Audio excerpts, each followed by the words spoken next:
Bedroom Reviews here.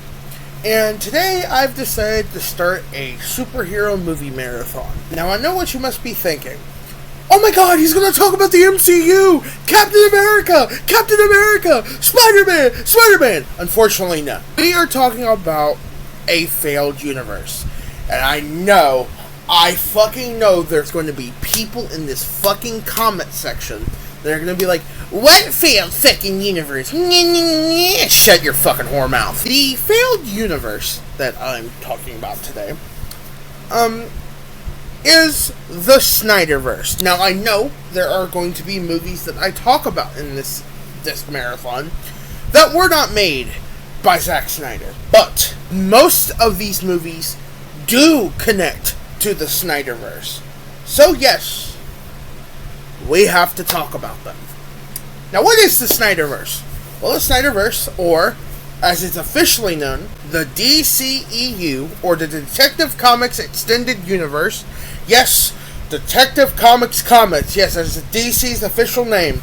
Look it up if you do not believe me. So the Detective Comics Extended Universe, or the DC Extended Universe, or the DCEU, as it's been affectionately known, or the Snyderverse as some people have called it, is a failed universe.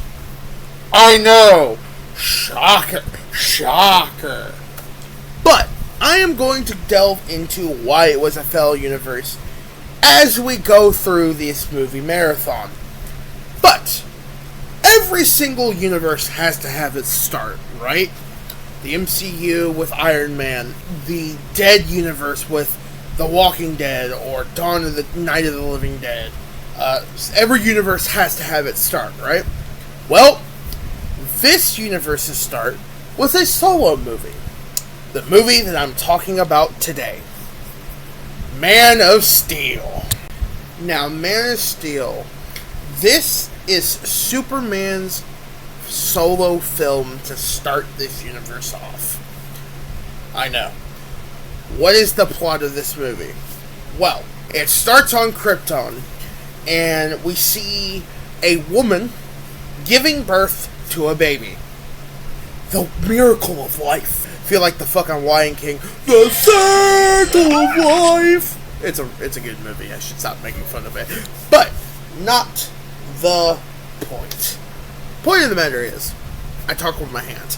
The point of the matter is, this movie starts on a planet, a mother giving birth to a child, and the father, like, oh my god, I have a child. We then find out that this is Krypton. Because Jor-El, yes, this is Superman's father, by the way, Jor-El was talking to the Kryptonian Council about how they could have spread out into the stars and outposts and, all that jazz government stuff. Kind of like today's government, kids. Trump. Anyway, and the council was like, we can't do all that. And then Zod breaks in. Yes, General Zod. And he's like, Jor-El, let's eliminate the entire council because they are fools. And Jor-El was like, well, we can't do that because we have to sanctify the future of Krypton. And Zod is like, please don't do this. And Jor-El is like, you leave me no choice. So, Jor-El flies on a fucking bird dragon. I don't even know what these creatures are. They'll be somewhere in this video posted. Editor, do your due diligence. Whatever the thing that pops up, that's what Jor-El flies on. Well, he flies to a birth-giving pod thing. They fucking explain it later what it is, but I digress. Jor-El jumps into the water to get something called, get this skull thing. Well, swims back up. They're like, oh, well, Jor-El, you've committed a crime. Come with us. And Jor-El was like, haha, fuck that shit. And jumps off the thing. And then lands on his dragon creature thing. I think it has a name in the movie. It'll be played somewhere, but fuck it, who cares? Anyway, Jor-El flies back to his wife, and then they put the baby into the pod, and then the skull thing into the middle, and it shines down something called the Codex. This will be explained later. They send the baby into space to teleport it, do its own thing, and then Jor-El and Zod fight. Jor-El is whooping Zod's ass, which kind of makes no sense because they're on a planet with a red sun, so they shouldn't even be able to really be kind of fighting because they're weak, but semantics, what is that? The baby gets shit into space. Zod gets captured after killing Jor-El. They sentence them to the Phantom Zone for like 300 plus years or some shit. Zod's like, and this is one of the famous scenes of the movie. It's been, I think, memed to death at this point. But Zod goes, "You're too chicken to do it yourself. Jor-El, you think your kid is safe, but I will find him." And then he gets pushed back into the thing, and then he just screams, "I will find him! I will find him!" And then he gets cased in a cocoon and sent into the Phantom Zone. Well, then we get to the planet's destruction, and Jor-El walks to the thing, and she gives her thanks to the robot thing or whatever, and then she dies in the explosion. We then get to the pod, and it's flying past Saturn. It teleports into our solar system, flies past Saturn, gets to Earth, and crash lands on Earth. You know, Superman's backstory, essentially. Well, we jump years later to him being an adult, and he is on a fishing boat. Well, and I'll describe this scene to you as it's being played on the thing, and then I'll explain to you with another scene on why this scene makes no sense. Well, so they're on the fishing boat, and Clark is doing crab fishing, regular fishing, not entirely sure. It's never really explained, but fuck it. Well, this cage-like thing is about to drop on him, and this other fisherman runs and tackles him to the ground and asks him, "Why aren't you watching where you're walking? Oh, you almost got crushed." Again, I'll explain it with a different scene in a minute. Well, then it goes back to Clark's childhood, and I think it's when he is a little kid, and that's when his powers start developing. He starts seeing everyone's skeletons and all that shit, and then he runs into the closet and heats up the doorknobs so no one can get in, even though, because Clark has not control of his powers, he should have melted the doorknob, but I digress. Comic accurate Superman?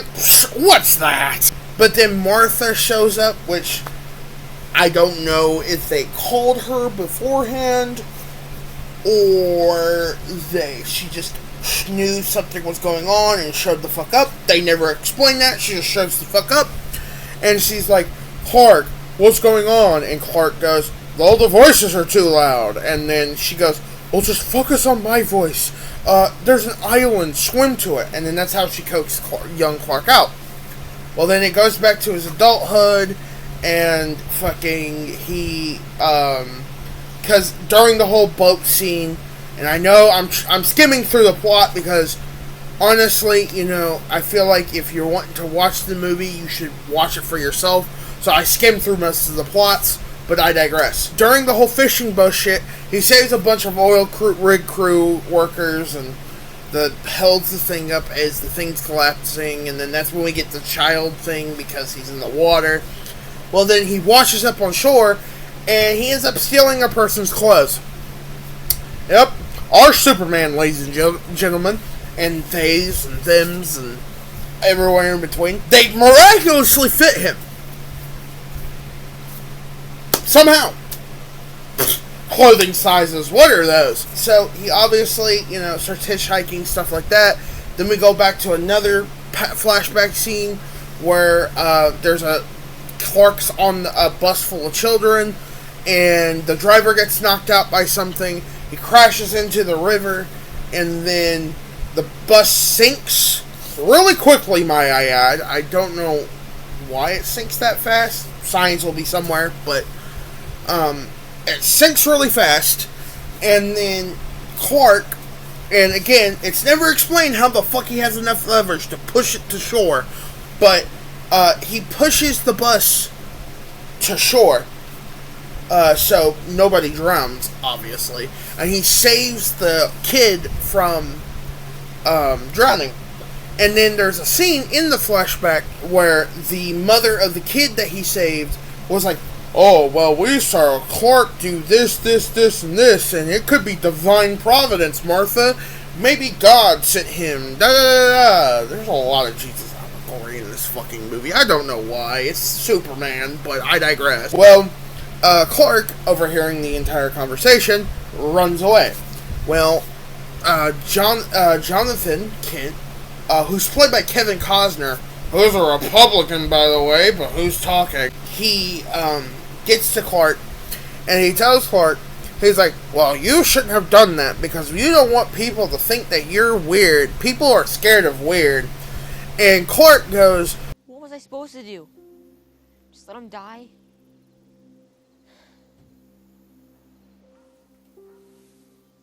Maybe. You know, in the comics, where, do you remember that Superman comic where Jonathan Kent said maybe to Superman saving people? Yeah, I do. Sarcasm, I know. He tells him where he's from, even though I'm assuming that he had this conversation with him before. It's just relaying this to the audience. Oh, he came from a crashed ship, da, da, da, da, all that good shit. Well, then he gets back to the present, and he's hitchhiking, and he takes another job at a diner. And this is a scene I was talking about that made the fishing boat scene make absolutely no fucking sense. The patron of the bar starts harassing a woman. So, obviously, Clark intervenes, and he goes, well, if you don't stop, I'll have to ask you to leave. Well, the bar patron throws a beer in his face, and then tries to push him. Well, he is met with resistance, which is why the whole fishing boat scene that I explained just a few minutes ago makes absolutely, positively no fucking sense. But I digress. So, Superman obviously, can't take his anger out on the dude because he would instantly fucking kill him. So he takes it out on his truck. Well, then he goes back to child, and yeah, it goes back to 18, 20-year-old. And this is also the scene that I have a problem with. Jonathan is driving, and him and Clark are arguing. Clark wants to do more with his life. Jonathan says, no, because you're an alien from another world. And Clark goes, well, you're not my dad. You're not my dad. You also want to hear something. Ugly ass fucking... Martha's like, Clark, how dare you? And Jonathan's like, no, Martha, he's right. We're not actually his parents. We tried to do right by him, but maybe our good was not good enough. And then a tornado decides to spawn right in front of them. And then, they obviously get out of the car, and the family dog is still in the truck. Clark goes, I can go get the dog, and Jonathan goes, nope, I'll go get him. Let's not let the person who has very fast agility and can basically fly there go get the dog. Let's let your ass get him. Cool, I guess. So, he goes to get the dog. A car crashes onto their truck, and his ankle gets twisted and foot gets stuck. He obviously lets the dog get free. The car gets sent up, and he's able to get loose, but he's limping now. So Clark, being Clark, goes to try to get him, and Jonathan just does this, and he gets sucked into the tornado. Jonathan Kent. Do you guys remember the comic where there's a tornado, and instead of Jonathan Kent just letting him fucking save him, he just stops him because he doesn't want people to see? I know I do. Anyway, Clark's obviously sad, and then he does his thing, adulthood, and then he finds the ship that he was from in the Arctic, if I'm not mistaken. He finds the ship where he's from. He learns where he's from. He's from Krypton. Jor-El explains what's basically the whole premise. We were taught you were the best of the generation. Da, da, da, da. And then basically he puts on the Superman suit and does Superman things. So he flies around, starts, doing things. Well, the government is looking for him because, alien. And they're like, well, what if Superman's a threat? It's like, okay, cool, fuck it, right? Kind of like our political climate today, I guess. Zod then shows up. Like I said, I'm trying to skip as much of the synopsis of this movie as possible because of the fact that this video is going to be long enough as it is. So Zod finds him, and Zod goes, turn over the alien that's among you in 24 hours or I will destroy the world. Superman, conflicted, goes to church. And he asks the pastor, he asks the priest, I think, he's like, so what should I do? I'm the person they're looking for. Oh yes, let's tell a random individual that you've never met, hey, I'm that alien that they were talking about 12 hours ago. The priest basically tells him, trust your gut. Not, oh, well, God probably called you for a higher purpose, or God's telling me that you probably shouldn't trust him. Nope, trust your gut. Fuck it, God gave me that vision, I guess. Clark surrenders himself. The government has him in handcuffs, and he starts talking to Lois. Lois is like, you could have just, stopped them, right? And he was like, well, it had to look believable, da-da-da.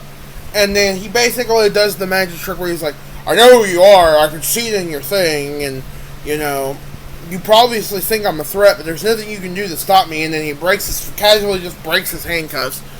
And then he surrenders himself to Zod. He gets on Zod's ship, and he can't breathe the Kryptonian oxygen because he's not accustomed to the Kryptonian oxygen. And then the hologram of Jor-El basically rewires the ship to give him oxygen so he can rewire the atmosphere so he can quite literally fucking become Superman again. He breaks free and fights on the ship. He frees Lois Lane. Lois Lane starts basically crash landing onto the fucking planet in an escape pod. And then they did blood tests on Clark, and they found out that Clark's entire DNA is the Codex. And Zod's like, do we need the alien alive to, terraform the planet? And the dude working for him goes, nope, no we don't. And he's like, fuck it, activate the world engine. So they basically Wi-Fi connect the world engine is the best way I can fucking describe it. And they start terraforming the planet into Krypton. Yeah. Don't you guys remember the comic where Zod got the brilliant genius idea of terraforming an entire planet to turn it into Krypton? I know I did. But anyway, so Zod in the world engine starts terraforming the Earth, and then they decide, hey, we could just take the ship that Superman was on and crash it into the world engine once he disconnects the other one. And then poof, excuse me, and then poof. This movie is boring. I understand. I'm sorry to emphasize it by the yawn, but I digress. They had this whole plan of blowing up the world engine. So Superman fucking gets to the other side of the world and tanks an entire gravitational pull from a world engine, by the way, in this movie. Yep. Flies up despite the fact there's massive amounts of gravity pushing him down. He has enough fucking speed and propulsion to destroy the connection. And then they blow up the other world engine that's in Metropolis. It collapses in on itself. Superman lands back in. He kisses Lois Lane. And then Zod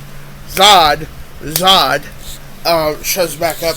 And he's like, well, I'm going to do everything I can for me and my people. And then Superman and Zod fight. Because, Zod. Well, they fight until they get into a train station. And Zod can't control his laser vision because, it's never been on Earth's surface before. And then he's like, oh, well, fuck it. You know what? If I'm going to not fail, if I'm not going to succeed in my mission, fuck it. I'm just going to take people down with me. So he starts trying to laser blast an entire group of people that are in the corner. They don't run, by the way. They just stand there. for emphasis, apparently. And then Superman, Zod's like, Superman's like, stop! And Zod goes, no, not until you kill me. So Superman snaps his neck. Indeed, I might add that Superman is able to tank his own laser blast when he shaves his beard, so he could have just put his hand in front of the laser blast and tanked the entire blast while he's doing it. But I digress. Fuck it. Any way to make this movie end, I guess. So, Superman's obviously distraught because he had to kill somebody. And then Superman lands and explains to the fucking general, oh, well, I'm gonna help you guys, but I gotta do it on my own terms. And then the movie ends. Yep. Start of the universe, everybody. So what is my rating and final thoughts? Well, the rating I would give this movie, and I've already tried to record this review once. You gotta thank technology for fucking us over on that one. If you know, you know. I was thinking about it, and I realized something. For a solo movie, it is not terrible. For comic and DC purposes, it is kind of fucking horrible, but I digress. I think the rating I can give this movie is about a 5.5 out of 10. Pretty respectable. It is not a terrible movie by any standards, but it's definitely not a good movie if you look at the entire comic history of Superman. It is not a good movie, but it is definitely not a terrible movie. We will get to those later, but not the point. If you liked what you watched, please like and subscribe, and don't be a cunt. Can't understand normal thinking. Don't eat your corn the long ways. Don't melt your ice cream in the microwave. Yeah, that's about it. If you like what you watch, again, please like and subscribe. Peace the fuck out.